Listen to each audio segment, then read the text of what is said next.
Her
seher oyanamda men gözümümde dinesen doyamak sen mehrinde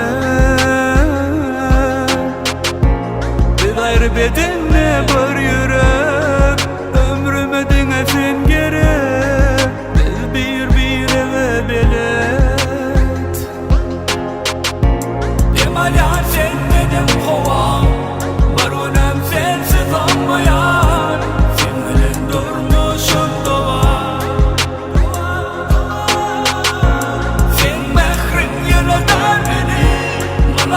sesim yerden beni ödüme gelen tutan da elimi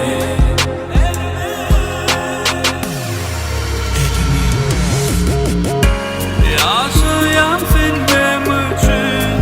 yaşarım sen için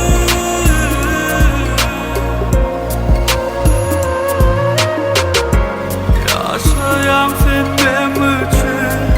yaşarım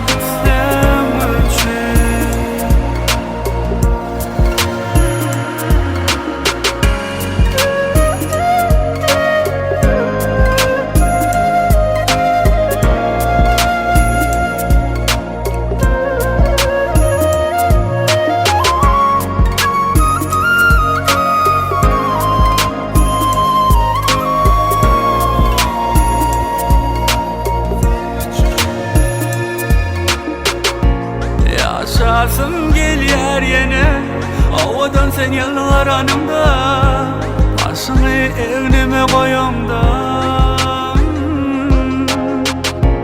sensin dünyama yakın bana görme için hovluk yandana var sen düşünyen bana demalan sen benim kovam var onem sensiz olmayan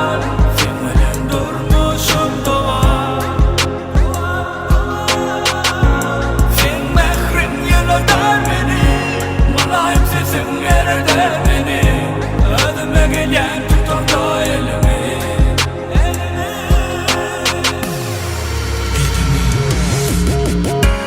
yaşayan sen benim için yaşarım sen için